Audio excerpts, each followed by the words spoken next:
Hello my dear students. तो बेटा आज हम स्टार्ट कर रहे हैं आपके क्लास 6 की बुक का chapter 12 flowering of culture and science. Okay, तो इस चैप्टर में हम देखेंगे कि किस तरह इस पीरियड में है ना जो हमारा कल्चर था, हमारी संस्कृति थी और हमारा जो विज्ञान था उसका और कितना ज़्यादा एक्सपेंशन हुआ, कितना ज़्यादा उसका विस्तार हुआ। ठीक है, तो चलिए चैप्टर का इंट्रोडक्शन देख लेते हैं। Our ancient culture is a synthesis of spiritual principles. Okay? तो बच्चों यदि हम अपनी जो हमारी एंशियंट, हमारी पुरानी जो संस्कृति है, यदि हम उसे उठा करके देखें तो उसमें हमें बहुत सारे स्पिरिचुअल प्रिंसिपल्स मतलब आध्यात्मिक सिद्धांत देखने को मिलते हैं, मॉरल सिद्धांत देखने को मिलते हैं, नैतिक, है ना, प्रैक्टिकल रूल्स ऑफ कंडक्ट मतलब एक नॉर्मल इंसान को किस तरह का कंडक्ट, कैसा उसका आचरण होना चाहिए, ये देखने को हमें मिलता है। हमारे बहुत सारी चीज़ें हमें हमारे कल्चर से सिखाई जाती हैं, है ना। तो various rulers of India contributed not only towards its material growth. हमारे यहाँ जितने भी रूलर्स थे हमारे एंशियंट इंडिया में, हर रूलर्स ने कुछ ना कुछ कंट्रीब्यूशन किया है, मटेरियल ग्रोथ की है, अपने कंट्रीब्यूशंस दिए हैं देश की उन्नति में, चाहे वो आर्ट की फील्ड हो, कला की फील्ड हो, एजुकेशन की हो, साइंस की हो या किसी भी चीज़ की हो। ठीक है, हालांकि मेजर साइंटिफिक डेवलपमेंट्स हमें देखने को मिले हैं इस पीरियड में, और irrespective of caste and religion, मतलब ज़रूरी नहीं है कि एक पर्टिकुलर कास्ट के रूलर्स ने, है ना, या किसी पर्टिकुलर रिलीजन के रूलर्स ने ही किया हो, नहीं, सभी ने मिलजुल करके हमारे जो अपने देश की जो फ्लावरिंग में, कल्चर को फ्लावर आउट करने में मदद की है, अपने कंट्रीब्यूशन दिए हैं। तो चलिए सबसे पहले हम देखते हैं हमारी आर्ट एंड आर्किटेक्चर के बारे में। ठीक है, हमारी कला और कलात्मकता जो थी वो कैसी थी उस समय पे।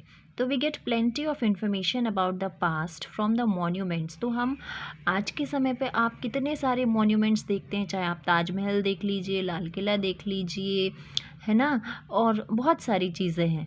तो जब आप इन्हें देखते हैं तो आप सोचते नहीं हैं कि ये किस तरह बनाई गई होंगी, कितना स्ट्रॉन्ग उन रूलर्स के टेक्नोलॉजिकल स्किल्स रहे होंगे, उनका शिल्प कला, उनकी विज्ञान कितनी ज़्यादा एडवांस्ड रही होगी ऐसे समय में जब टेक्नोलॉजी थी ही नहीं।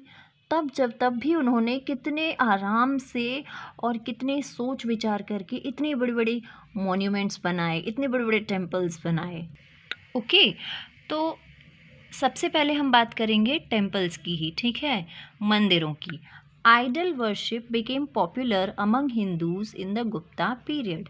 तो गुप्ताओं का जब पीरियड था हमारे देश में, आइडल वर्शिप बहुत ज़्यादा पॉपुलर हुआ था, मतलब मूर्ति पूजन, है ना। अब मूर्ति कहाँ पर पूजते हैं, मंदिरों में लोग पूजते हैं, मूर्ति की पूजा करते हैं, तो बहुत सारे मंदिर बनाए गए। Such temples usually had a small central room called the garbhagriha. तो बेटा ऐसे मंदिर जहाँ पर ये मूर्ति पूजन किया जाता था, जहाँ पर मूर्ति रखी जाती थी, उस स्थान को, उस सेंट्रल रूम को कहा जाता था गर्भगृह। ठीक है, carved pillars supported the low roofs and Shikhar were also present. Carved pillars मतलब जो पिलर्स होते थे उन पर खुदी हुई डिज़ाइंस होती थी, उन पर उकेरा जाता था डिज़ाइंस को। ठीक है, पिलर्स किसके सपोर्ट के लिए होते थे, रूफ की, छत के सपोर्ट के लिए। ठीक है, टेम्पल्स एट देवगढ़ सांची भीतर गांव नियर कानपुर। तो ये देवगढ़ सांची में जो टेम्पल्स हैं, चाहे कानपुर के पास भीतर गांव करके एक प्लेस है वहाँ पर, ये सारे मंदिर कब के हैं, गुप्तास पीरियड के हैं। ठीक है, चलिए तो मंदिरों के बारे में हमने देख लिया, अब हम देखेंगे स्तूपास के बारे में।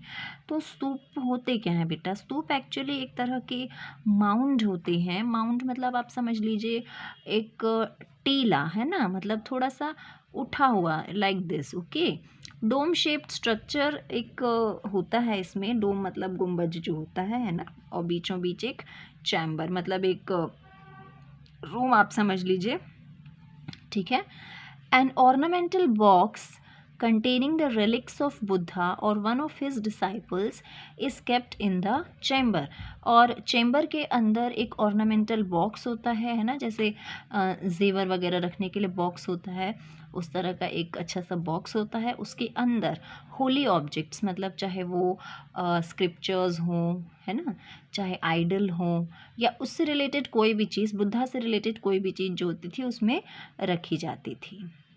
A stupa is built over this chamber with bricks and clay। और इस चैम्बर के ऊपर मतलब कमरा बनवाया, इस तरह से रूम बनवाया, और रूम के ऊपर, रूम के अंदर जो भी होली ऑब्जेक्ट्स हैं वो रखे, और उसके ऊपर इस तरह का स्तूप बनवा दिया है ना, ब्रिक्स और क्ले की मदद से।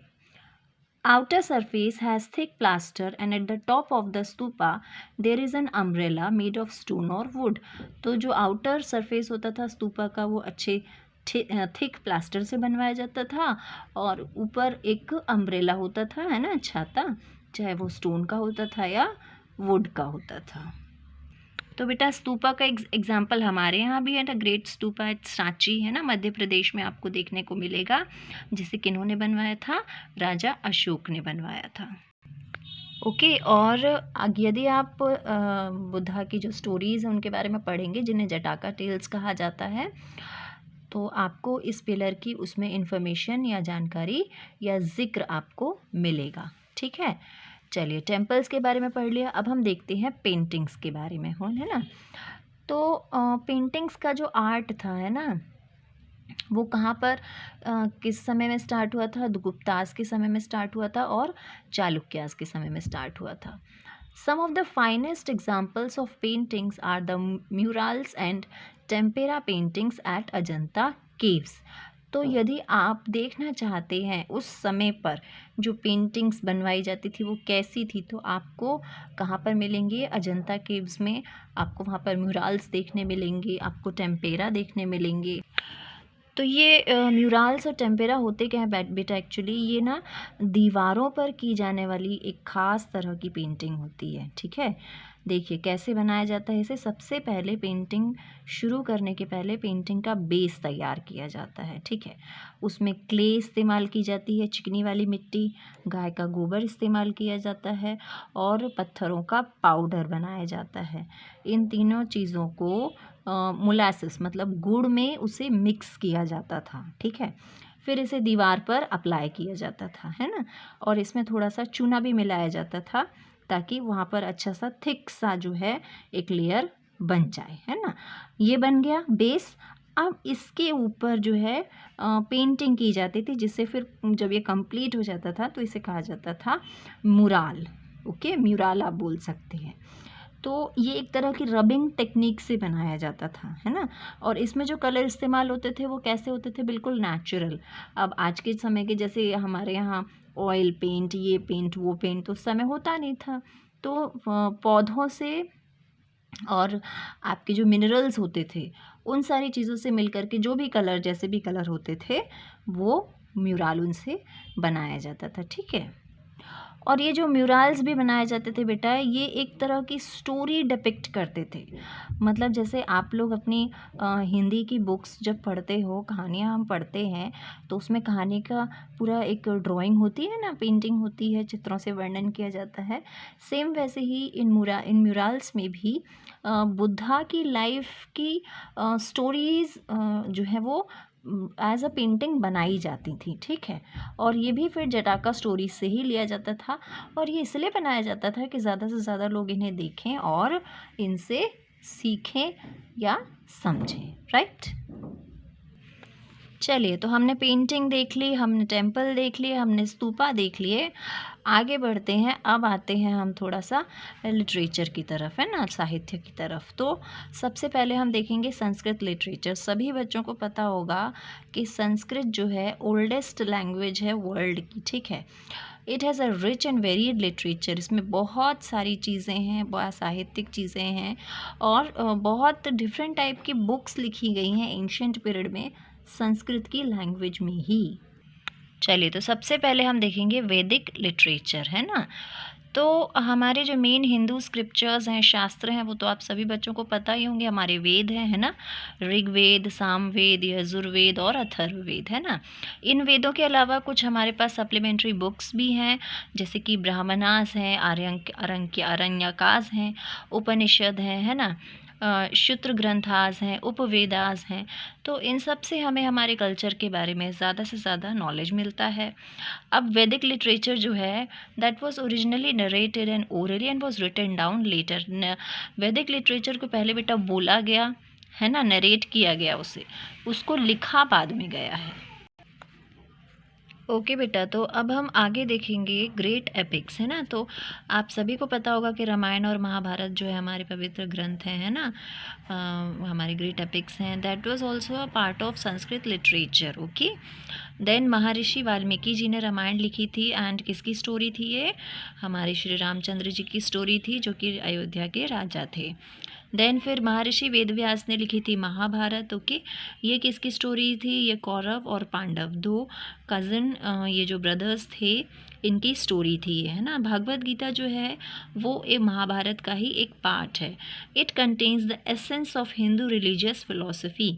भगवत गीता जो है, इसमें हमारे हिंदू रिलीजन का एसेंस है। ओके, मतलब यदि कोई एक इंसान अपने लाइफ की रियलिटी को जानना चाहता है, सच्चाई को जानना चाहता है, तो उसे भागवत गीता ज़रूर पढ़नी चाहिए, ठीक है, और हर किसी को पढ़नी चाहिए। ओके, चलिए, तो बेटा हम यहाँ पर ये वाला वीडियो फिनिश कर रहे हैं। नेक्स्ट वीडियो में आपको मैं नेक्स्ट पार्ट एक्सप्लेन करूँगी, ठीक है। Thank you.